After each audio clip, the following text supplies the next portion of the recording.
Hello दोस्तों, राधे राधे। तो आज मैं आपको बताऊंगी स्टेम्स के बारे में। फार्मास्यूटिकल कंपनी में आपने देखा होगा डिफरेंट डिफरेंट टाइप्स के स्टेम्स यूज़ होते हैं, जैसे master, obsolete, review, cancel, approved, control, uncontrol, display and और भी बहुत सारी। तो ये आपने डिफरेंट डिफरेंट स्टेम्स देखे होंगे और सोचते होंगे कि ये सारी स्टेम्स किन किन केसों में लगाए जाते हैं। तो आज मैं आपको स्टेम्स के सारे स्टेम्स की इन्फॉर्मेशन दूंगी, बट उससे पहले मैं थोड़ा सा इन प्रोसीजर बताना चाहूँगी कि स्टेम्प आप कब लगाते हो। ठीक है, तो जैसे कि हमारे क्यूए में जो भी डॉक्यूमेंट्स, या क्यूए में नहीं, प्रोडक्शन में जो भी है डॉक्यूमेंट्स, वैसे तो सारे डॉक्यूमेंट्स क्यूए में ही सबमिट होते हैं, मास्टर जो होते हैं। तो जितने भी डॉक्यूमेंट्स हैं जैसे BMR, BPR, protocols, reports, spec, STP और स्पेसिफिकेशन, एंड इन सारी चीज़ों को पहले क्या होता है, प्रिपेयर किया जाता है। प्रिपेयर कैसे करोगे? इसको माइक्रोसॉफ्ट वर्ड पे जो है इंग्लिश लैंग्वेज जो आपकी होगी वो इंग्लिश होगी। ठीक है, इंग्लिश में जो है अपना टाइपिंग करोगे, और इसका जो फॉन्ट स्टाइल होता है ना, वो टाइम्स न्यू रोमन में ही रखना है। ठीक है, और जो टाइटल ऑफ द डॉक्यूमेंट्स है, जो भी टाइटल्स आप रख रहे हो, जैसे preparation of the MFR, preparation of the BMR, या कुछ भी जो भी टाइटल आप यूज़ कर रहे हो, वो टाइटल पहली चीज़ तो क्लियर होनी चाहिए कि उस, और मीनिंगफुल होनी चाहिए। मीनिंगफुल मतलब उस टाइटल का मतलब आपको वो पता हो, और कोई दूसरा पर्सन पढ़े तो उसको भी उस टाइटल का मतलब पता चल पाए, इतना ईजी लिखना चाहिए। ठीक है, डॉक्यूमेंट जैसे MFR, specification, SOP, report shall be initiated by, मतलब कोई भी अगर नया डॉक्यूमेंट्स आया है और नए डॉक्यूमेंट्स को बनाना है, जैसे मान लो बीएमआर, बीपीआर है। ठीक है, तो बहुत सारी कंपनियों में बीएमआर, बीपीआर क्यूए बनाता है, बहुत सारी कंपनियों में बीएमआर, बीपीआर जो है प्रोडक्शन डिपार्टमेंट के लोग बनाते हैं। तो वो यूज़र डिपार्टमेंट जो है डिसाइड करता है कि उसका कौन सा न्यू प्रोडक्ट आया है, या फिर न्यू स्पेक बनानी है, न्यू स्पेसिफिकेशन, प्रोटोकॉल्स बनाने हैं, वो यूज़र डिपार्टमेंट डिसाइड करता है। और वो खुद ही अपना जो है डॉक्यूमेंट जो भी होता है वो खुद प्रिपेयर करता है। ठीक है, document shall be prepared after through understanding. Documents को अच्छा कब बनाया जा सकता है, कोई भी चीज़ आप कब प्रिपेयर करोगे, जब आपको उसके बारे में फुली नॉलेज होगा, तभी आप उसके बारे में जो है लिख पाओगे। तो जो पर्सन हम डॉक्यूमेंट्स बना रहा है उसको उस प्रोसीजर के बारे में अच्छे तरीके से नॉलेज होना चाहिए, ये, और उसको एक्सपीरियंस होना चाहिए उस पर्टिकुलर एरिया से रिलेटेड, जिस एरिया के बारे में वो डॉक्यूमेंट्स बना रहा है, और उसको ट्रेनिंग भी होनी चाहिए। एक चीज़ आप हमेशा याद रखो, अगर आप कोई भी काम करते हो, कोई भी इशुएंस काम कर रहे हो, बीएमआर, बीपीआर रिव्यू कर रहे हो, या देख रहे हो, या चेंज कंट्रोल इशू कर रहे हो, चेंज कंट्रोल फॉर्म फिल, मतलब कुछ भी आप कर रहे हो, तो उससे पहले आपको उस चीज़ की ट्रेनिंग होनी चाहिए। अगर आप ट्रेनिंग नहीं है आपको, तो आप वो काम के लिए एथोराइज नहीं हो। तो पहले आप ट्रेनिंग करवाओ, फिर उस काम को करना स्टार्ट करो। ठीक है, अब उसी डॉक्यूमेंट्स में आप रिलेटेड कुछ डायग्राम, फ्लो चार्ट, पिक्चर लगा सकते हो। किस लिए?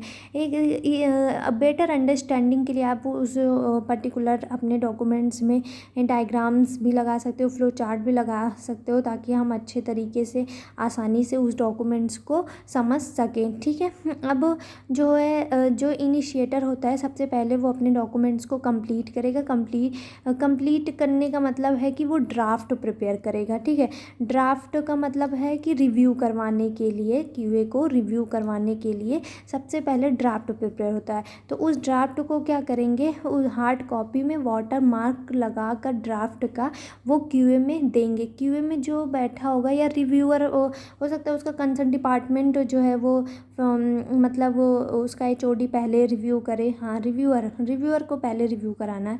ठीक है, फिर वो रिव्यू करने के बाद जो है क्यूए में भेजे, तो हमारे क्यूए में जो भी रिव्यूअर है उसको जो है रिव्यू करेगा, और उसमें जो है कमेंट्स डालेगा, और जो करेक्शन होगी उस करेक्शन को देगा।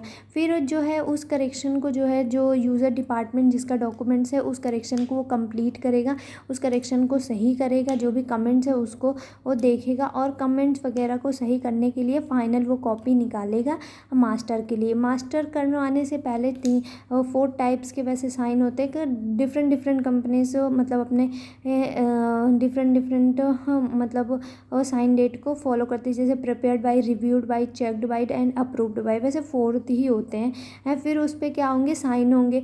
फिर साइन होने के बाद वो अप्रूव हो गया, यानी कि अगर आपके एचओडी ने, और ये अप्रूव कहाँ होता है, कोई भी डॉक्यूमेंट्स को अगर आपको अप्रूव कराने ना तो सीधा क्यूए जाओ, क्यूए में ही अप्रूव होगा, ठीक है।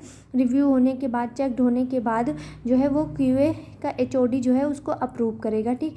मास्टर कॉपी ही को क्या करना है, फिर हम जो है जब अप्रूव हो जाता है डॉक्यूमेंट्स तो हम मास्टर करते हैं। देखो मैंने बोला ना आपको डिफरेंट डिफरेंट स्टेम्स के बारे में बताएंगे।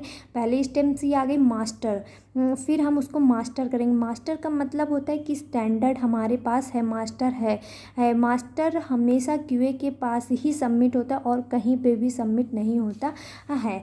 फिर चलो अब मैं आपको आगे की इन्फॉर्मेशन देती हूँ, ठीक है। फिर इसमें है कि डॉक्यूमेंट शैल बी हैंडल्ड।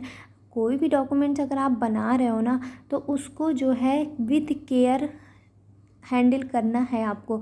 ऐसा नहीं है कि आपका डॉक्यूमेंट्स जो है आप लेके आ रहे थे गलती से फट गया तो उसको कंसीडर किया जाएगा, नहीं, कुछ भी नहीं कंसीडर किया जाएगा। और सुनो, जो है अप्रूव्ड कॉपी में कभी भी मैनुअल करेक्शन आप कर ही नहीं सकते हो, कोई भी करेक्शन नहीं कर सकते हो। और मास्टर अगर हो गया तो उसका अप्रूव्ड का मतलब क्या हो गया, मास्टर हुआ। मास्टर के बाद तो आप उसमें कोई भी स्पेसिफिक का करेक्शन नहीं कर सकते हो। अब आप जितने भी डॉक्यूमेंट्स बनाते हो ना उसमें कुछ रेफरेंस नंबर देते हो। जैसे मान लो कि हमारा बीएमआर हम बना रहे हैं तो उसमें यूनिक बीएमआर नंबर होगा ना, तभी आप जान पाओगे कि इस पर्टिकुलर प्रोडक्ट के लिए ये particular BMR number, MFR number दिया गया, प्रोडक्ट कोड दिया गया है। तो ये डिफरेंट डिफरेंट मतलब आइडेंटिफिकेशन के लिए हम यूनिक कोड देते हैं, ठीक है। सभी मास्टर कॉपी जो है मैंने बताया आपको क्यूए डिपार्टमेंट में स्टोर होती हैं। और जो सॉफ्ट कॉपी होती हैं जो हमारे पीसी पे होती हैं उनका अगर मान लो गलती से आपसे डिलीट हो जाए तो उनका बैकअप जो है ना आपके आईटी डिपार्टमेंट के पास होना ही चाहिए, ठीक है। कोई भी मैंने आपको पहले भी बताया कि कोई भी डॉक्यूमेंट्स को आप मतलब कोई भी डॉक्यूमेंट प्रिपेयर करने से पहले या फिर प्रिपेयर कर रहे हो या फिर आप को जो है नई चीज़ रिवाइज हुई है और आपको नहीं पता है तो इन सारी इंफॉर्मेशन के लिए सबसे पहले ट्रेनिंग कराई जाती है। और ट्रेनिंग जो है वो ट्रेनिंग के जो पर्टिकुलर कैंडिडेट होते हैं वो ट्रेनिंग शेड्यूल अपना करते हैं जो भी है।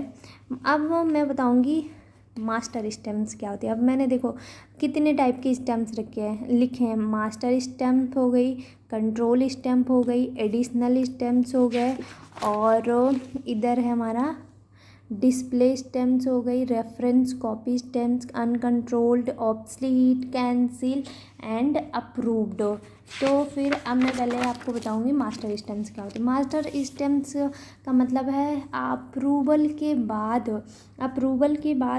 जो है हम बीएमआर, बीपीआर या कोई भी डॉक्यूमेंट्स होता है उसको हम क्या करते हैं, मास्टर करते हैं। और मास्टर जो है ना कई डिफरेंट टाइप के इंक यूज़ होते हैं, जैसे कि रेड, ब्लू। मैंने बोला ना कंपनी की पॉलिसी के इंटरनल पॉलिसी के ऊपर डिपेंड है कि वो मास्टर की स्टैम्प की जो इंक होता है, जो कलर आप लोग देखते हो ना वो कलर किस टाइप का होगा, ठीक है। फिर उसके बाद है आप मास्टर, मैंने आपको पहले भी बताया मास्टर के बाद कुछ भी नहीं चेंज होता है। अब मास्टर जब आप करते हो तो जो है साइन एंड डेट करते हो। और कंपनी में हमेशा बॉल पॉइंट पेन ही यूज़ होती है, जेल पेन का हम यूज़ नहीं करते। अगर आप मास्टर में कुछ चेंज करना चाहते हो तो उसके लिए प्रॉपरली आपको चेंज कंट्रोल लेना पड़ेगा, उस चेंज कंट्रोल को अप्रूव कराना पड़ेगा, फिर जाकर आप उस पर्टिकुलर डॉक्यूमेंट्स को रिवाइज़ कर सकते हो। रिवाइज़ के बाद फिर मास्टर होगा। कंट्रोल कॉपी क्या है, कंट्रोल देखो अब हर जगह आप मास्टर तो नहीं भेज सकते हो क्योंकि मास्टर तो आपके पास एक ही होता है। अब अगर आप मान लो कोई डिपार्टमेंट वाला आया और उसको बीएमआर चाहिए तो अगर आप मास्टर बीएमआर उसको दे दोगे तो आपके पास कौन से आपकी जो ट्रैकिंग होगी वो कहाँ होगी।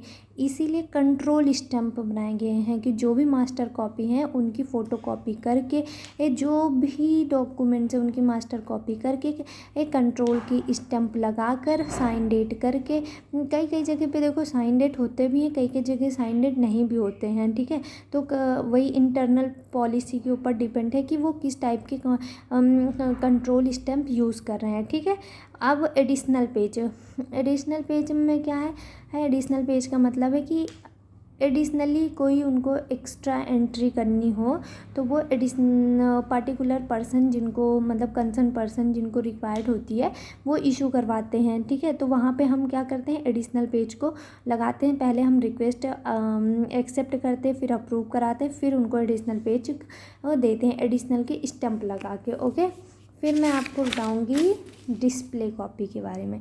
डिस्प्ले कॉपी का मतलब है जैसे कि SOPs होती है ना, देखो कंट्रोल तो हर डिपार्टमेंट को इशू होते हैं, जो SOP होती है कंट्रोल करके डिपार्टमेंट वाइज को हम उनके SOPs दे देते हैं, ठीक है। बट ये जो है डिस्प्ले जो होता है ना, जैसे एंट्री एग्जिस्ट की है, ठीक है, आपने वो SOP बनाई और कंट्रोल करके हमने पर्टिकुलर डिपार्टमेंट को दिया, बट उस एरिया में भी तो होना चाहिए। मान लो कभी ऑडिट हुआ और प्रोसीजर वे नहीं पता है कैसे क्या करना है, इसीलिए प्रोसीजर वे को पता करने के लिए ही हम डिस्प्ले की स्टैम्प्स लगाते हैं, ओके। अब जो है reference copy stamps when multiple copies of executed document, जैसे कि फील्ड एविएशन इंसिडेंट हो गया, चेंज कंट्रोल हो गया, इनको जो किसी अदर डॉक्यूमेंट्स के साथ मतलब वो फिल करने की रिक्वायरमेंट हो तो वहाँ पे हम रेफरेंस कॉपी की स्टैम्प लगाते हैं। अनकंट्रोल्ड कॉपी स्टैम्प्स क्या होते हैं, अनकंट्रोल्ड कॉपी स्टैम्प्स का मतलब होता है कि जैसे कि मान लो कोई भी SOP in case if any SOP submitted to किसी भी एक्सटर्नल एजेंसी, जैसे रेगुलेटरी, कस्टमर, पार्टनर्स, इन सबको मतलब एक ब्लॉक से दूसरे ब्लॉक में भी जाएगा ना तो अनकंट्रोल की स्टैम्प लगेगी। ये तो रेगुलेटरी है, तो फिर यहाँ तो अनकंट्रोल्ड की स्टैम्प लगानी ही लगानी है। तो फिर हम कभी भी एक ब्लॉक से लेके दूसरे ब्लॉक से या कंपनी से बाहर कोई भी डॉक्यूमेंट्स जाता है तो वहाँ पे हम अनकंट्रोल्ड की स्टैम्प लगाकर ही देते हैं। ऑब्सलीट का मतलब है जब हम कोई भी डॉक्यूमेंट्स को रिवाइज करते हैं प्रॉपर चेंज कंट्रोल के साथ हो, तो जो हमारा प्रीवियस वाला होता है डॉक्यूमेंट उसको क्या करते हैं हम ऑब्सलीट करते हैं, ऑब्सलीट का स्टैम्प्स वहाँ लगाते हैं, ठीक है। कैंसिल्ड, मान लो कोई मास्टर कॉपी जो है, कोई मास्टर कॉपी ऑफ डॉक्यूमेंट जो भी है वो डिसकंटिन्यूड हो रही है तो वहाँ पर हम क्या लगाते हैं, कैंसिल्ड के स्टैम्प्स लगाते हैं। फिर अप्रूव्ड वही ये मैंने आपको बताया कि क्या कहते हैं, कोई भी जैसे आर्ट वर्क हो गया, COA हो गया, जैसे मान लो कोई आर्ट वर्क आता है ना तो फिर आर्ट वर्क को आपने वेरीफाई किया, वेरीफाई करने के बाद जो है आपको लगा सही है, सारी इन्फॉर्मेशन करेक्ट है, तो आप उस पर क्या लगाओगे, कौन सी स्टैम्प, अप्रूव्ड की स्टैम्प्स लगाओगे। तो ये छोटी सी इन्फॉर्मेशन थी अबाउट द स्टैम्प्स के बारे में, जो डिफरेंट स्टैम्प्स हमारे फार्मास्यूटिकल कंपनी में यूज़ होते हैं। तो आप कमेंट करके बताओ कि आपकी कंपनी में कौन कौन सी स्टैम्प्स यूज़ होती हैं। राधे राधे।